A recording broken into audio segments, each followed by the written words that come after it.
fortress, and today we're seeking to hide. Our verse of scripture today is found in Psalms 27, verses 4 and 5.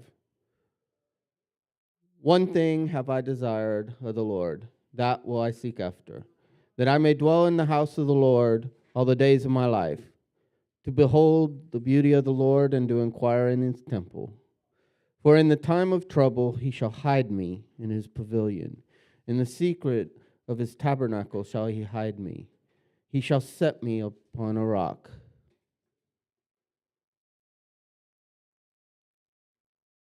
There was a time when kids would play outside, and their favorite go to game seemed to be hide and seek.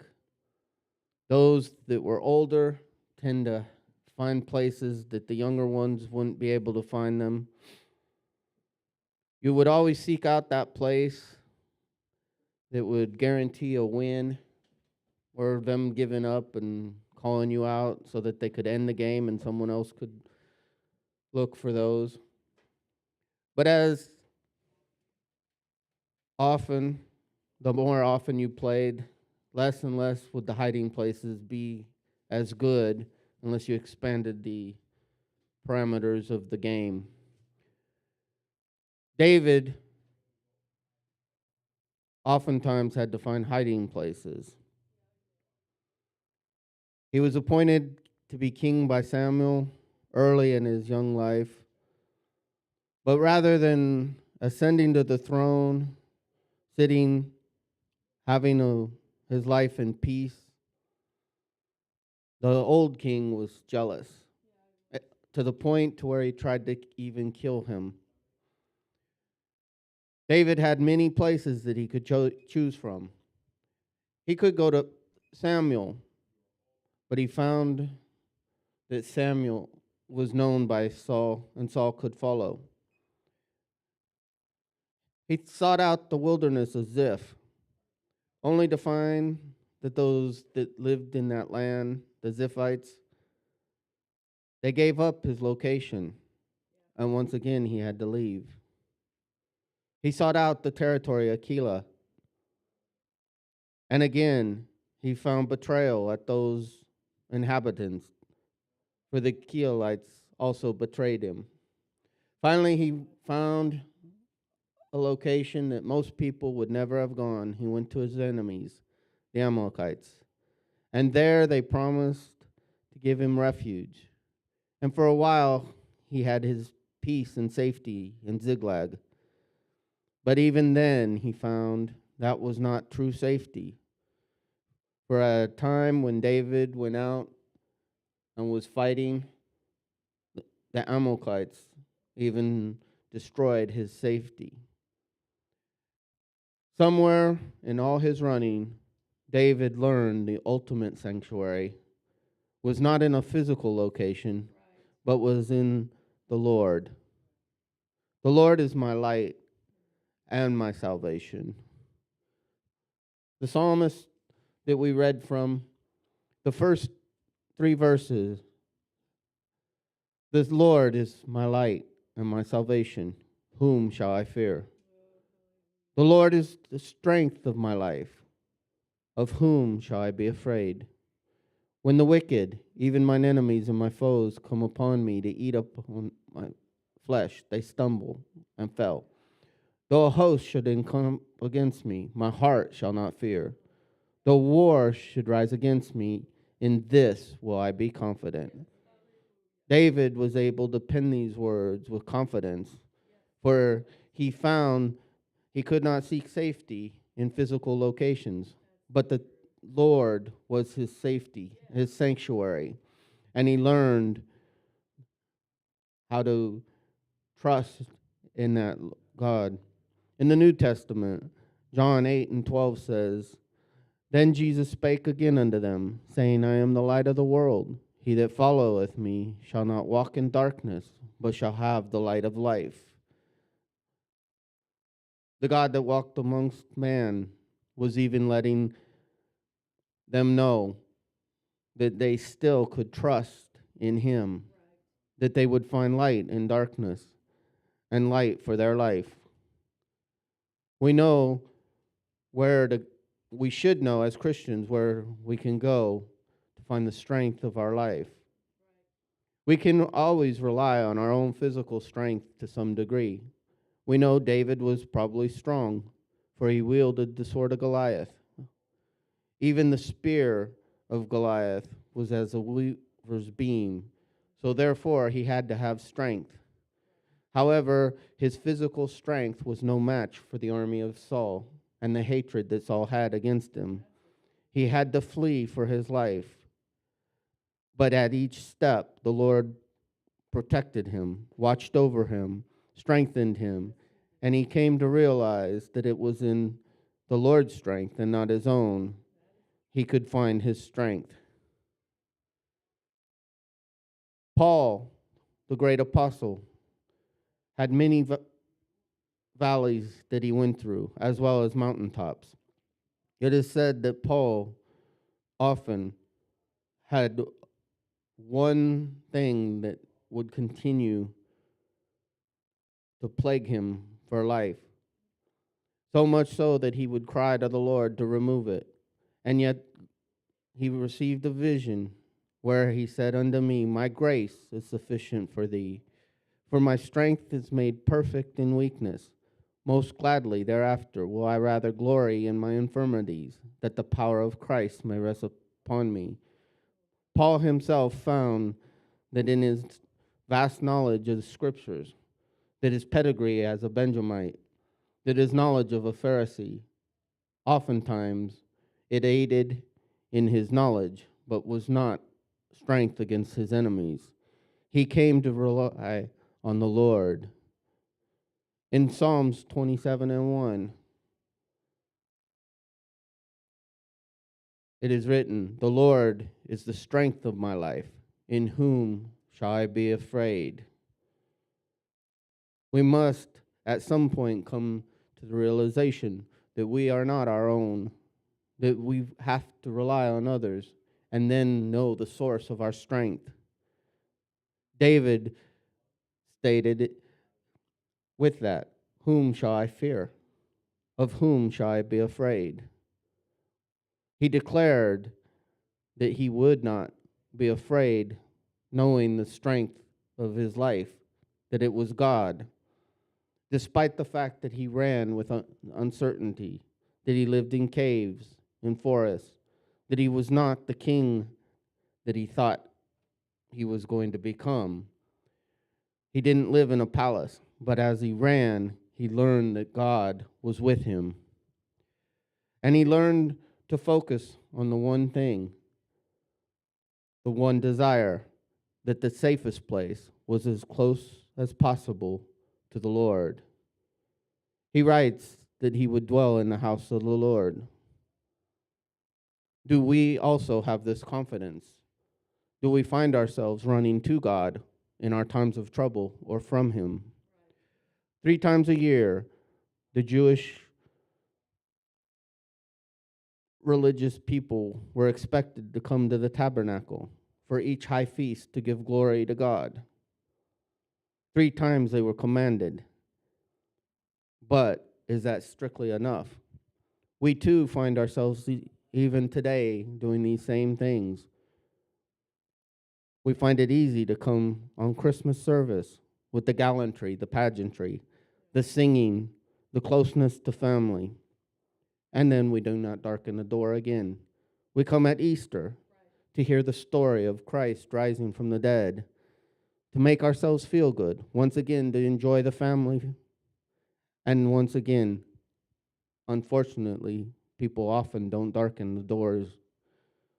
They find themselves in churches through tragedy or blessings, weddings and funerals, to hear God bless a couple that is starting off in life, or to be with the loved one that is entering into their rest, and then no more. But David learned he wanted a closer relationship. He wanted something more personal. He found in the presence of the Lord. Even Paul, writing to the Corinthians in 1:6-19, said, what? Know ye not that your body is the temple of the Holy Ghost, which is in you, which you have of God, and ye are not your own? Oftentimes, we must realize God, the Lord, the one that sits on the throne, also seeks the fellowship and the free worship that we would give him. We can find God to be close in our lives if we would but seek him out.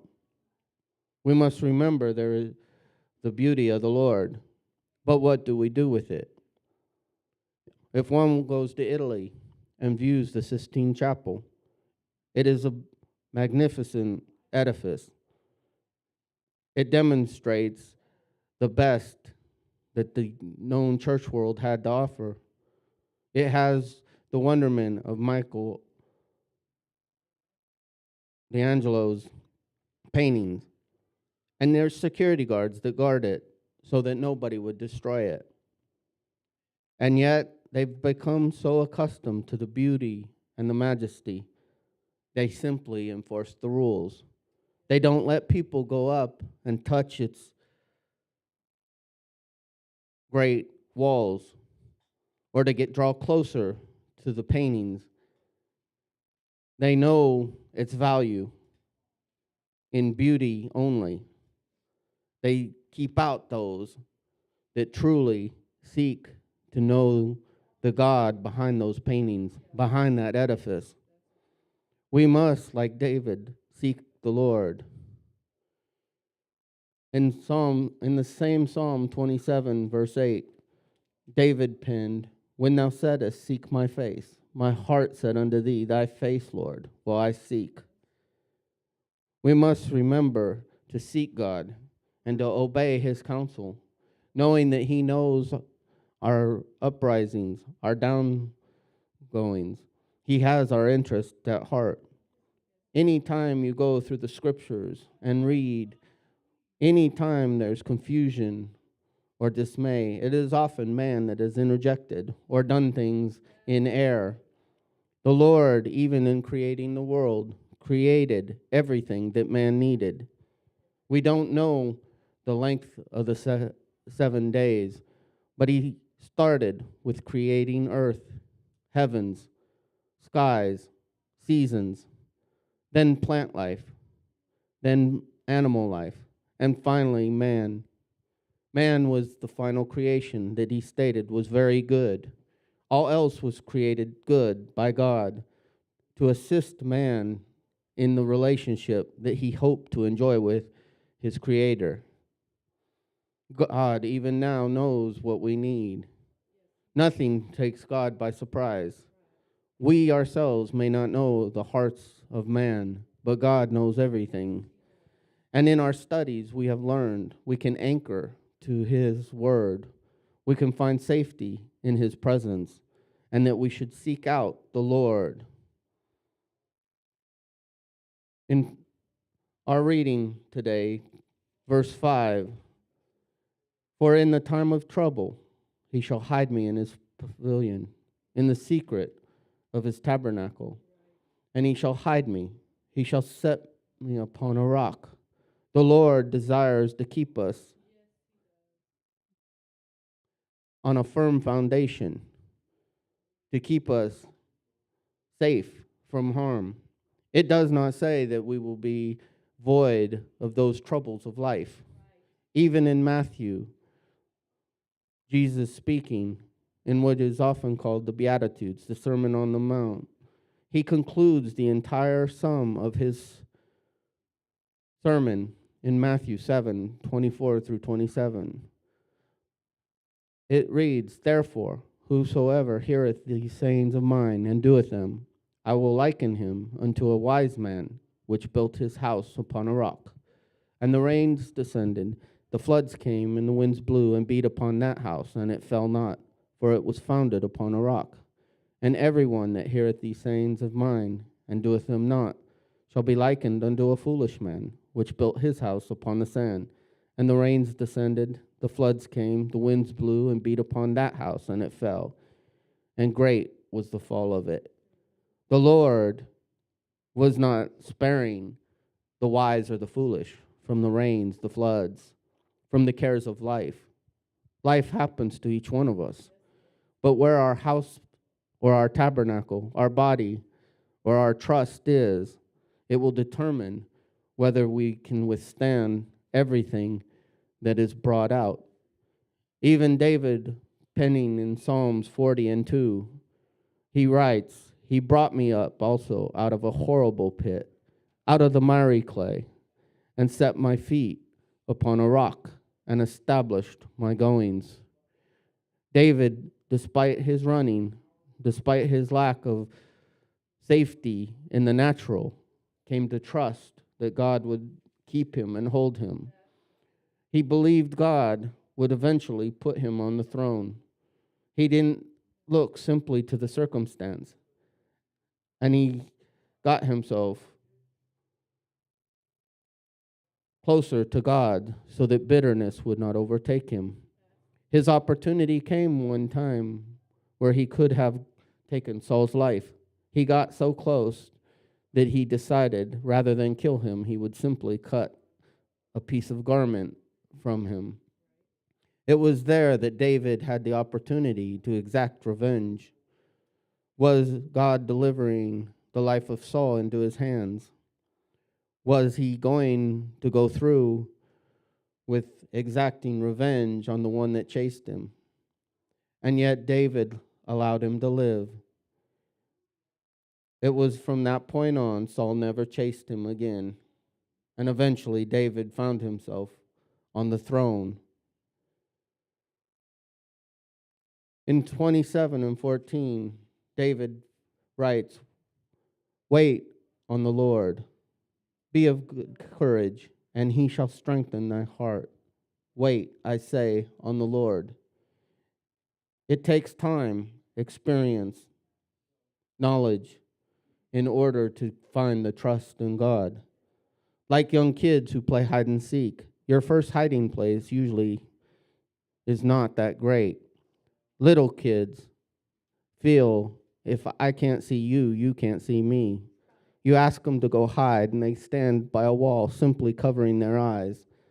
As they realize through experience that was not a good move, they will continue to find a place under a chair, a table, still within sight of those that know better, but better. David, too, had to learn, yes, you could find strength in others for a time period, but they will fail you. You could find strength in a forest, but that too would eventually be known. You could find a place of hiding amongst your friends, but they may wind up betraying you at one point. You may even find a place of hiding amongst your enemies, but eventually they too will turn. It was only in God that David found true strength and safety. He found a closeness, and he ended his psalm stating to wait on the Lord. And during this time of waiting, to wait with good courage. He found that he could pen with confidence that he, being God, would strengthen thy heart while we wait, and we could continue to wait on the Lord. The prophet Isaiah, many years later, wrote in Isaiah 40 and 31, "But they that wait upon the Lord shall renew their strength. They shall mount up with the wings as eagles. They shall run and not be weary. They shall walk and not faint." While we wait on the Lord, it's not a simple, I'm going to sit down and just look up to the heavens and say, "Okay, God, here I am." But it's a waiting in expectation that God will open doors, that God will alleviate the issues and the problems of life, that God will come and calm each and every storm, and that we, while we're walking, while we're experiencing life, we have assurance that our life is built upon that rock, that when the rains come, that the storms come, that the floods come, we will still be able to stand. Even the armor that was given in reference by Paul was to put upon for the Christian to still stand. It didn't say that the fiery darts of the enemy would not come. It didn't say that our minds would not be attacked while we had the helmet of salvation upon our brow. It never said that we wouldn't feel the stings of those around us hurling deceit, lies against our chest while it's covered with the breastplate of righteousness. But we are secured in the belt of truth, and our feet shod with the gospel of peace, and our shield could be raised to quench those fiery darts so that we would be able to stand and to stand firm. Psalms 119 and 114 says, "Thou art my hiding place and my shield. I hope in thy word." David couldn't pen the mighty psalms that he's credited for without experiencing life. It is hard to trust in a God that you can't see takes you out of a miry clay. It is hard to trust in the Lord when you don't see the storm clouds being abated or the whirlwind of confusion being cast aside. What we do during these times determine whether we stand or fall. As we have studied these last 4 weeks, we have come to realize God cares for his people, that he is our anchor, our light, our strength, and we can trust in him. All throughout the scriptures, from Genesis to Revelation, we realize that God is to be trustworthy. Man can come and muddy the waters, but it does not affect God's ultimate plan. Sometimes he gives us the blueprint ahead of time. He lets us know our future. Other times he simply says, walk. We trust in so many things. We have faith in so much. We go to outside to our cars. We put a key in and turn over the ignition, expecting to drive. We come home when the sun is down, and we flip a light switch and expect the lights to come on. And yet, too often, we come to our God and our Bible, and we have doubts and fears when God has proven time and time again that he is faithful.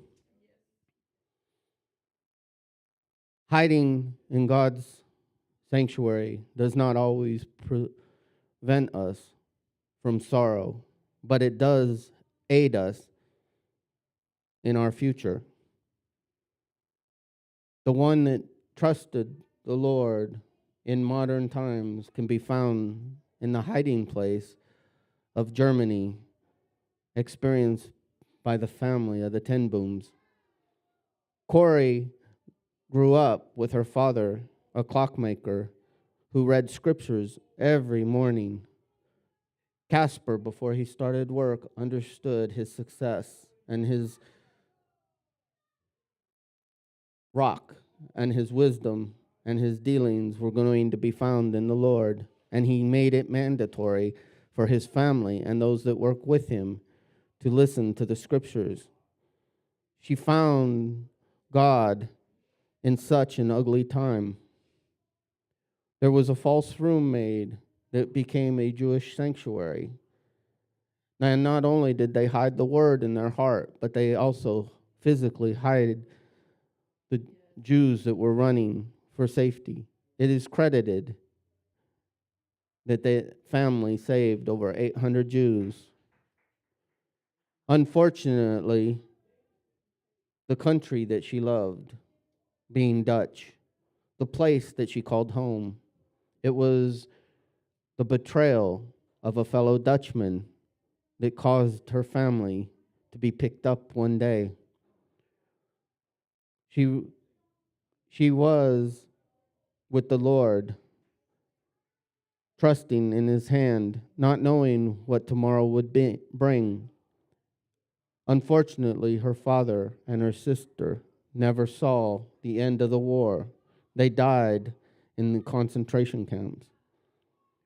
Corey was able to be released on a clerical error 1 week before the women of her age wound up being gassed in Ravensbrück. Through her life, she could have gotten bitter.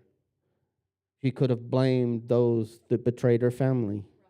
She could have betrayed the ones that killed her father, her mother, her sister, the ones who took away her freedom. And yet, the Lord brought her face to face with two of her German captors later on in life. Like David, she had the ability to destroy them, to take vengeance. And yet, through knowing God and the peace that he had, she was able to forgive them and to let them experience that love that she felt. And because of this, the end of her life, going in to Ravensbrück at the age of 50, she lived another 30 plus years and was able to take the gospel message to over 61 countries, as well as being one of the few women to go behind the Soviet Iron Curtain during a time that nobody is able to let people know the goodness of God. We don't know our future. We don't know tomorrow. But how we anchor ourselves will determine where we go. And we can seek the Lord, and he will be with us. We should be able to find refuge and find that he's our fortress. We should be able, like David, to declare he's our God, and in him will I trust. As we go forth this week, let us look at places where God has been with us through the valley, like a good shepherd, that we should not fear any evil, that we could feel his rod and his staff comforting us, that we would know that he's walking with us. And at times when it's heavy, as the poem goes, if we were to look and see only one set of footprints, it is there that the Lord is carrying us and allowing us to rest on his shoulders, in his hands, that we need not fear the valley and fear evil, for we have our God with us. His rod and his staff will comfort us, and that ultimately goodness and mercy will follow us all the days of our life, and that we too have the confidence to dwell in the house of the Lord forever. There are those out there in uncertainty, living in fear, gravitating to those things that they see, watching of wars, of rumors of wars, fearing pestilence, of trials, living from one crisis to another. They need the peace that we have.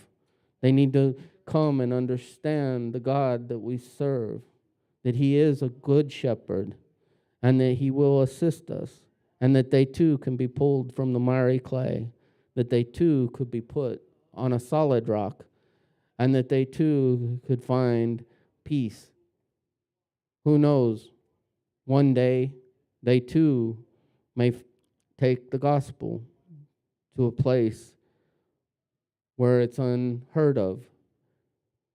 Paul did not go to Damascus with the idea that the Lord was going to give him an opportunity to become the preacher to the Gentile world. He went to destroy that way that he, to his simple understanding, was wrong and violated everything he believed in. And yet in mercy, the Lord struck him and told him that he was fighting the one that he thought he was out to destroy.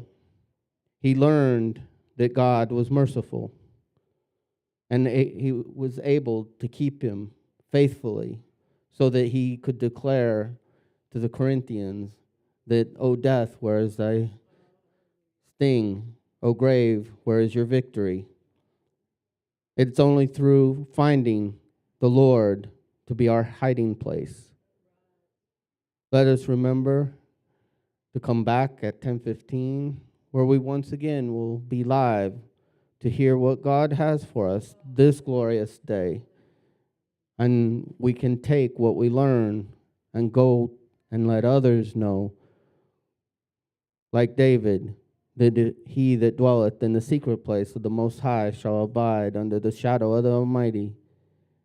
And I will say of the Lord, He is my refuge and my fortress, my God, and in Him will I trust.